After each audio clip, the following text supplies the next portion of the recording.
चलिए, हम लोग का टॉपिक चल रहा है साइंस में, केमिस्ट्री में मैटर के बारे में पढ़ रहे हैं, जिससे मैटर की आधी पढ़ाई हम लोग कर चुके हैं। जिन लोगों का क्लास छूट गया है वो सारा वीडियो आपको यूट्यूब पर दे दिया गया है।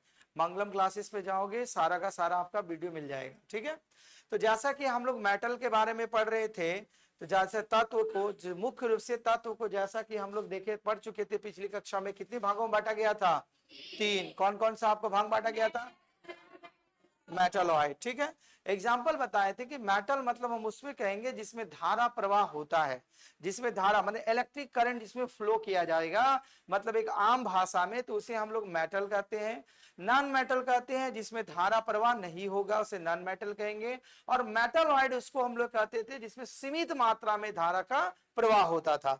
तो आपको बोले थे कि मेटलॉइड का एग्जांपल नहीं भूलिएगा, परीक्षा में पूछा भी गया है। सिलिकॉन पूछा गया, लिख दिया गया एग्जांपल में, सिलिकॉन धातु है, उपधातु है, अधातु है, या इनमें से कोई नहीं। ये इस तरह का ऑप्शन दिया गया था, तो इसीलिए आपको एग्जांपल को यहां डाला गया था। तो नहीं भूलिएगा, सिलिकॉन जनरली जो होते हैं वो मेटलॉइड होते हैं या आपका उपधातु होते हैं। क्या होते हैं सिलिकॉन? बोलो, मेटलॉइड। और सिलिकॉन वैली के नाम से कौन सा शहर विख्यात है? ठीक है, क्यों? क्योंकि चिप का जितना काम होता है, जो होता है ना प्रोसेसर, सब सिलिकॉन का बना होता है। माइक्रो प्रोसेसर जितना भी रहेगा, माइक्रो प्रोसेसर सब सिलिकॉन से बना होता है। देखो, इसके बाद अगला जो कंटेंट है जिसका नाम है कंपाउंड, हिंदी में बोलते हैं यौगिक। अभी आपको बोले कि तो का आइडिया लेते जाइए, सारे डिटेल आपको पढ़ना पड़ेगा, चार्ट में कल बता दिए थे। देखो, कंपाउंड क्या होता है, बोला गया है आपका कंपाउंड के बारे में कि ये जो होगा या दो से अधिक तत्वों के निश्चित अनुपात में मिलने से बना होता है। एक तत्व एलिमेंट नहीं रहेगा, एक से ज्यादा तत्व मिलकर के एक निश्चित अनुपात में मिलकर के जिस तत्व का निर्माण करेगा, उसी को हम लोग कहते हैं कंपाउंड या यौगिक कहते हैं। तो देखो एग्जाम्पल में वही बोला गया, देखो वाटर, वाटर का फार्मूला हम लोग जानते हैं H2O। मतलब क्या हुआ? हाइड्रोजन 2 मॉलिक्यूल से, तो ऑक्सीजन कितना आपका? 1 है, तो मतलब 2 तरह का एलिमेंट से बना हुआ है। तो वही, तब ये वाटर क्या है? एक कंपाउंड है, यौगिक है। इसीलिए बोला गया या दो से अधिक तत्वों के निश्चित अनुपात में मिलकर बनेंगे। तो इसीलिए इसका सूत्र भी, फार्मूला भी एक कंफर्म होता है। जैसे वाटर, वाटर में हाइड्रोजन भी है और ऑक्सीजन भी है, दोनों अनुपात में। ठीक है, तो इसीलिए इसे वाटर को हम लोग क्या कहेंगे? क्या कहेंगे? कंपाउंड या यौगिक कहेंगे। ठीक है, अगला देखो, अभी आगे चल के कंपाउंड जो होता है, पुनः जो होता है, 2 भाग में बढ़ जाता है। एक को कहते हैं हम लोग ऑर्गेनिक कंपाउंड और दूसरे को कहते हैं इनऑर्गेनिक कंपाउंड। देखो, ऑर्गेनिक कंपाउंड का मतलब होता है जिसमें कार्बन होना आवश्यक है, जिसमें देखो, इसीलिए हिंदी में ही नाम इसका है कार्बनिक यौगिक, मतलब इसमें कार्बन होना कंपलसरी है। तो बोला गया इसमें कार्बन जो होगा अनिवार्य रूप से पाया जाएगा। मतलब जितने भी तत्व बनेंगे, अगर उसमें कार्बन के मॉलिक्यूल्स अवेलेबल होंगे, तभी वो कार्बनिक यौगिक कहेंगे या ऑर्गेनिक कंपाउंड कहा जाएगा। जैसे CH4 किसका फॉर्मूला लिखा हुआ है? ये मीथेन है ना। और CO2, तो देखो इसमें कार्बन की मात्रा है। तो अगर किसी कंपाउंड को कार्बन के सहयोग से बनाया जाएगा, तो इसीलिए उसे कहा जाता है कार्बनिक कंपाउंड या ऑर्गेनिक कंपाउंड कहा जाता है। इनऑर्गेनिक मतलब उसमें कार्बन की मात्रा नहीं होगी, अकार्बनिक। इनऑर्गेनिक कंपाउंड बोला गया इसमें कार्बन जो होंगे उपस्थित नहीं होते हैं। तो वैसे कंपाउंड जिसमें कार्बन उपस्थित नहीं होंगे उसे कहा जाएगा इनऑर्गेनिक कंपाउंड, और वैसे कंपाउंड जिसमें कार्बन उपस्थित होंगे उसे कहा जाएगा ऑर्गेनिक कंपाउंड। तो इनऑर्गेनिक कंपाउंड में जैसे वाटर H2O, क्योंकि ये कंपाउंड ऑलरेडी है, ये लिखा हुआ Fe2O3, मतलब फेरस ऑक्साइड। क्या नाम है इसका? इसमें आयरन का कितना मॉलिक्यूल्स है और ऑक्सीजन का 3। तो ये कंबाइन करके ये कंपाउंड बना, 2 तरह से, मोर देन 1। तो बोला गया वैसे तत्व जो एक से अधिक तत्वों से समान अनुपात में मिलकर बनते हैं या अनुपात में, वैसे तत्व को हम लोग कंपाउंड कहते हैं। तो ये जो कंपाउंड है Fe2O3, ये किस तरह का कंपाउंड है? ऑर्गेनिक की inorganic compound? Why it is called inorganic compound? क्योंकि इसमें क्या होता है? कार्बन उपस्थित या अनुपस्थित? अनुपस्थित। और जैसे बोलेंगे कार्बन डाइऑक्साइड, ये ऑर्गेनिक की इनऑर्गेनिक? क्यों कहेंगे ऑर्गेनिक कंपाउंड? क्योंकि इसमें कार्बन प्रेजेंट होते हैं। कॉन्सेप्ट क्लियर होते जा रहा है? क्योंकि अभी छोटा छोटा कॉन्सेप्ट लो, क्योंकि आगे आपको मुलाकात करवाएंगे बड़ा बड़ा से। देखो उसके बाद अगला आपका टाइप था मिक्सचर। ठीक, देखो मिक्सचर का मतलब ही होता है, आप लोग जानते हैं, एक से ज्यादा चीजों से मिला होता है। मिक्सचर मार्केट में बिकता है, जिसको हिंदी में क्या कहते हैं हम लोग? चनाचूर कहते हैं। हिंदी भाषा वही ना बोलते हैं? ठीक है, हाँ मिक्सचर तो इंग्लिश भाषा है। हाँ वो गलत बोलते हैं, मिक्सचर नहीं होता है, मिक्सचर है, मिश्रण है। उसीलिए उसमें दाल भी रहेगा, बादाम भी रहेगा, बादाम भी रहेगा, बहुत सारे इंग्रेडिएंट मिला करके बनाया जाता है। लेकिन हम लोग जो परंपरा बोलते हैं, अच्छा ठीक है मिक्सर बोलेगा तो बोलेगा अच्छा मिक्सर ग्राइंडर। मिक्सर ग्राइंडर भी इसीलिए नाम पड़ा है, उसे मसाला पीसते तो एक से ज्यादा चीज मिलाते हैं, गाड़ी मिक्स हुआ उसमें, तो सबका नाम है। लेकिन हम लोग भारतीय लोग उसको नाम को तोड़ तोड़ के उसको नया नाम जन्म दे देते हैं। ठीक है, तो कहने का मतलब हुआ, मिक्सचर का मतलब हुआ दो या दो से अधिक पदार्थों को किसी भी अनुपात में मिला दिया जाए। किसी भी अनुपात मतलब कोई 20% मिला दिए, कोई 10%। अब मान लो मिक्सचर जो मार्केट में मिलता है अच्छा क्वालिटी लेगा तो बराबर अनुपात में, और कोई रहेगा तो किसी में खाली डाल देगा सवैये, बाकी सब खत्म, नजरे नहीं आएगा कुछ, है ना। तो यही बोला गया है कि मिक्सर का मतलब होता है कि इसका अनुपात फिक्स नहीं रहेगा। कोई जब मान लो जितने तरह का इंग्रेडिएंट रहेगा सबका अलग अलग क्वांटिटी, कोई 10%, कोई 20%, कोई 30%, जो जैसा रहा मिलाती है। जैसे मसाला पिसाई करते हैं ना मिक्सर ग्राइंडर में, तो उसको शॉर्ट में बोलते हैं मिक्सी बोल देते हैं, मिक्सर ग्राइंडर भी नहीं बोलते हैं, शॉर्ट में बोलते हैं क्या, मिक्सी चाहिए। तो मिक्सी मतलब मिश्रण करने वाला, तो उसमें हल्दी की कुछ अलग मात्रा होता है और मसाले की अलग अलग मात्रा होता है, कि सब बराबर अनुपात में मिलाते हैं, सब बराबर अनुपात में मिला देना, तब पूरा आनंद आएगा। इसीलिए उसका नाम पड़ा है मिक्सर ग्राइंडर। ठीक है, तो वही देखो लिखा हुआ परिभाषा, एग्जैक्ट लिखा हुआ मिक्सर का, देखो दो या दो से अधिक पदार्थों को किसी भी अनुपात में, फिक्स अनुपात में नहीं, किसी भी रेशियो में आप ले सकते हैं, वही आपका मिश्रण जो कहलाएगा। वो क्या कहलाता है आपका? मिश्रण। हिंदी में का, इंग्लिश में कहते हैं मिक्सचर। तो ये जनरली होते हैं टू टाइप के होते हैं। कितने टाइप का? First one is called heterogeneous mixtures and second one is called homogeneous mixture। तो heterogeneous mixture को हिंदी में कहते हैं बीसमांगी, और homogeneous mixture को कहते हैं समांग। ठीक है, समांगी बोलो या समांग मिश्रण। ठीक है, तो वास्तव में मिश्रण जो होते हैं कितने टाइप के होते हैं? तो फर्स्ट वन इज कॉल्ड, ठीक है, first one is called heterogeneous mixtures and second one is called homogeneous mixtures. ठीक है, अब इसकी थोड़ी थोड़ी आइडिया लीजिए कि हेट्रोजीनियस मिक्सचर्स क्या होता है और होमोजीनियस मिक्सचर्स क्या होता है। देखो पहला जो बोला गया है बीसमांगी मिश्रण, जिसको हेट्रोजीनियस मिक्सचर कहते हैं, बोला गया है इसमें मिश्रण के विभिन्न अवयव दिखाई देते हैं, विभिन्न जो होते हैं कंपोनेंट्स दिखेंगे। जैसे एग्जांपल का तौर पर लिया गया है रेत और जल का मिश्रण ले लो। पेट्रोल में पानी मिलाएं कभी? नहीं। आज थोड़ा सा पेट्रोल किसी गाड़ी से निकाल करके पानी मिलाना, देखना आग लगता है कि नहीं लगता है। हाँ देखिएगा। ठीक है, जल और तेल का मिश्रण देखे हैं, ये तो प्रैक्टिकल है ना, कि अगर मिट्टी का तेल यदि कम हो जाए तो उसमें डाल दो तो तेल ऊपर आ जाता है ना, वो लोग की बाती जलती रहेगी लंबे समय तक।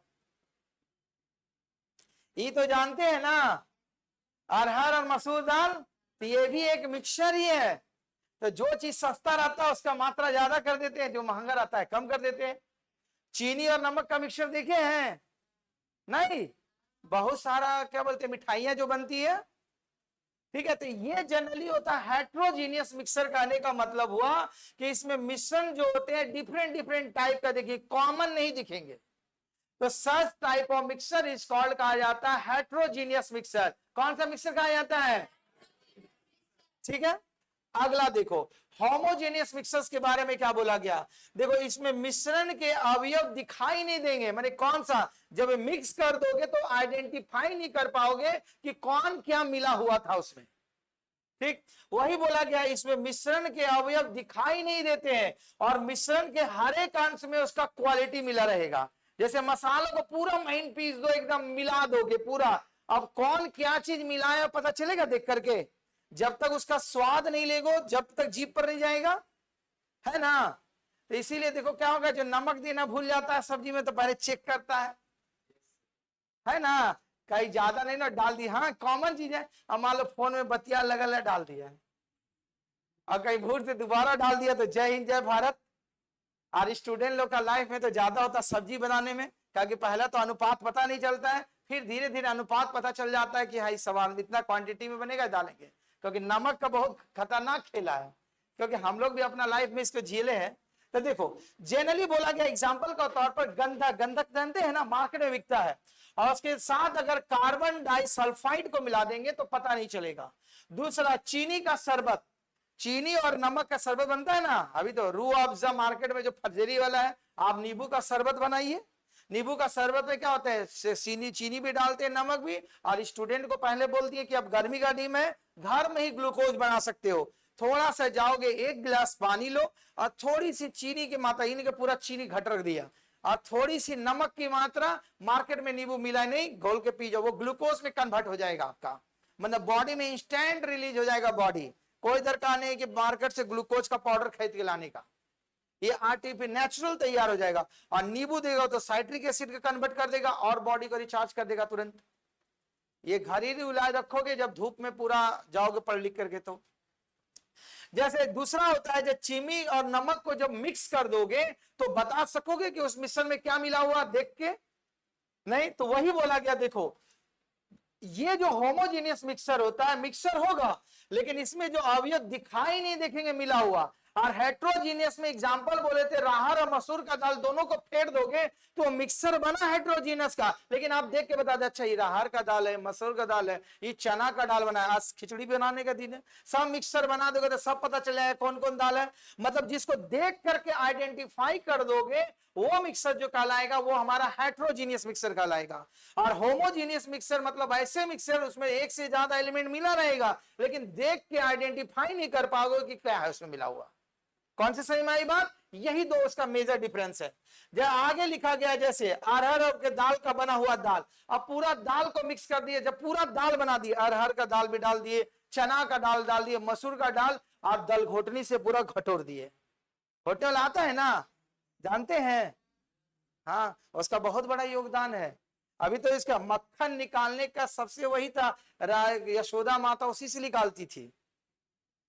जिसके घर में गैया रहते होंगे वो लोग देखे होंगे, वो तो दलघोटी छोटा वाला है, वो दूध की हांडी में दही बनता है और उससे तैयार किया जाता था A1। तो जिसके घर में गैया रहते होंगे वो लोग जानते होंगे, जिसके घर में नहीं रखता होगा वो मार्केट का आर्टिफिशियल जानते होंगे, है ना। तो वो मक्खन खाओगे तब देखोगे बॉडी 7 फीट का लगोगे, लगोगे कि हाँ मनुष्य है, अभी नहीं लगोगे अभी तो सब लगता है कि कौन कहाँ है पता ही नहीं है। अभी देखो तो किसी का एक आकार शेप है अभी का एनवायरमेंट में, ये गलती हमारे, ये नेचर का गलती है। अब पहले जमाने में देखोगे तो सब दूर से जाता, अच्छा उसका खानदान गोतिया होतिया वो दूर से समझ जाता, सबका एक आकार एक शेप एक बॉडी दिखता था। अभी तो पता ही नहीं चलेगा किसका बाबूजी कौन है बेटा कौन है, पता नहीं, सब अलग अलग डिफरेंट।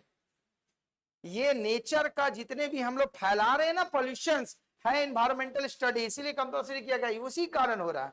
अब मेरा अंदाज से आने वाला समय में सब 2 फीट वाला आदमी होगा, देख लेना इतनी हाइट, ये इन्वायरमेंट का ही इफेक्ट है कि जिस जमाने में 7 फीट से कम कोई आदमी नहीं मिलता था, अब उसकी हाइट घटते घटते 5 आया, 4.5 आया, 4, बहुत जल्द देखोगे कि आप नीचे का जनरेशन का 3, 3.5 पर आ जाओगे, कभी कोई 2 फीट वाला। इसीलिए देखोगे बस का साइज का हाइट घटते जा रहा है।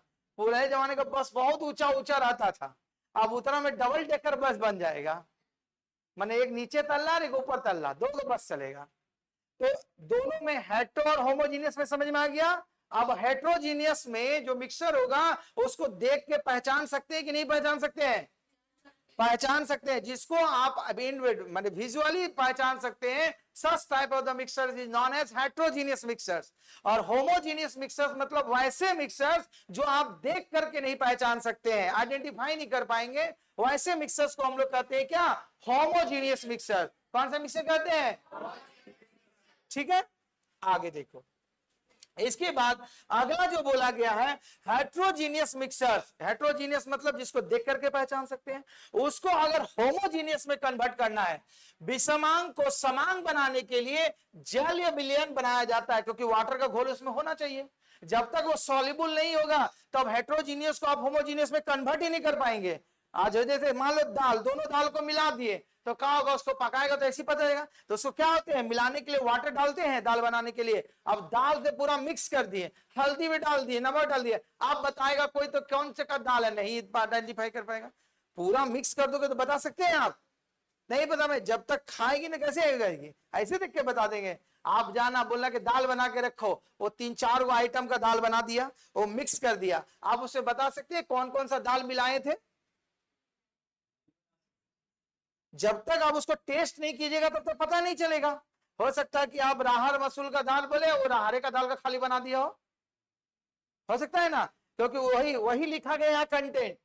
विषम मिश्रण मतलब हेट्रोजीनियस को होमोजीनियस में बदलने के लिए जल या विलयन बनाना चाहता है, वाटर में सोल्यूबल करना पड़ेगा उसको, और अलग अलग धातुओं को गर्म करके उसका विलयन बनाकर मिला दिया जाता है। मतलब अगर धातु को मिक्स करना है तो उसमें क्या करेगा, हेट्रो से होमो में कन्वर्ट करना पड़ेगा, तो इसीलिए उसका विलयन किया जाता है। अर्थात मिश्र धातु जो होता है वास्तव में एक होता है, वो किस तरह का मिश्रण होता है, होमोजीनियस। समांग मतलब होमो, तो जितने भी मिश्र धातु होते हैं वो वास्तव में होते हैं होमोजीनियस। जैसे तांबा और टीन का मिक्सचर, कांसा बनाना तो किसका मिक्सर मिलेगा, तांबा और टीन मिला रहता है। आप बोलते हैं कांसा का बर्तन, तो कांसा का बर्तन वो कैसे आइडेंटिफाई कर पाएंगे, वो आप पढ़े किताब में तब। आप कांसा का बर्तन जानते हैं ना, अब नहीं मिलेगा देखने को, वो आपका दादा दादी रखे होंगे तब। ऐसे खाली उठा के नीचे पर गिरा देना, देखना कहानी जय हिंद जय भारत 2 भाग में बढ़ जाएगा वो। और वो सबसे उत्तम माना जाता था, क्योंकि वैसे भी प्रामाणिकता है, साइंस ने भी प्रूव कर दिया है कि तांबे के बर्तन में अगर खाना खाओगे, सेवन करोगे तो आपके आहार सेहत के लिए लाभदायक होता है। जिसका भी डाइजेस्टिव सिस्टम का प्रॉब्लम रहेगा वो तांबे का पानी में पिया करो लोटा में, सारा उसका डाइजेस्टिव सिस्टम पाचन तंत्र ठीक ठाक हो जाएगा। रात में पानी रख दो, सुबह पिया करो उस पानी को, क्योंकि वो रिएक्शन होता है रात में तांबा और वाटर का। ठीक है, एकदम फिट एंड फाइन। देखोगे कि जो आदमी का प्रॉब्लम रहता है पेट में बहुत ज्यादा, तो वो देखोगे डॉक्टर भी प्रिस्क्राइब करेगा, देखेगा बोतल पानी रखेगा। तांबा का ये भी आता है, आपका थर्मस भी आता है, आपका जग भी आता है, एवरीथिंग अवेलेबल है। तो कांसा का जो हम एग्जांपल दिए, तो कांसा जो होता है तांबा टीन का मिक्सचर होता है। ठीक है, तो मिश्रण को आप आइडेंटिटी मतलब कोई भी अगर मिक्स धातु बनाना है तो उसको होमोजीनियस में कन्वर्ट करना पड़ेगा, हेट्रोजीनियस से होमोजीनियस में। तो इसीलिए बोला गया मिश्र धातु जो वास्तव में होता है वो किस तरह का मिक्सचर होता है, समांग मिश्रण या होमोजीनियस मिक्सचर। एग्जाम में पूछा भी है इस लाइन से, इसलिए लिखा हुआ है।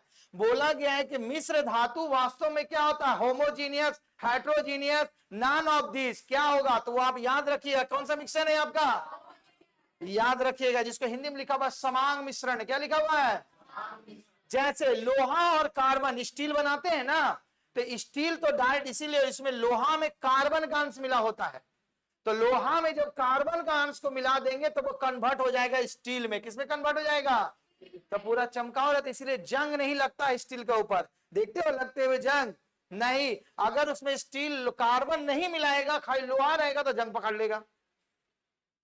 ठीक, और फ्लेक्सिबल भी होता है, जिस तरह चाहोगे स्टील को मोड़ना मोड़ दोगे, लोहा को मोड़ना चाहोगे मोड़ पाएगा नहीं, टूट जाएगा वो। तो इसीलिए बोलोगे जितना कार्बन का अंश रहेगा वो आयल स्टील उतना ही महंगा होगा आपका, क्योंकि उसमें उतना ही जंग कम पकड़ेगा। कौन से सही हमारी बात,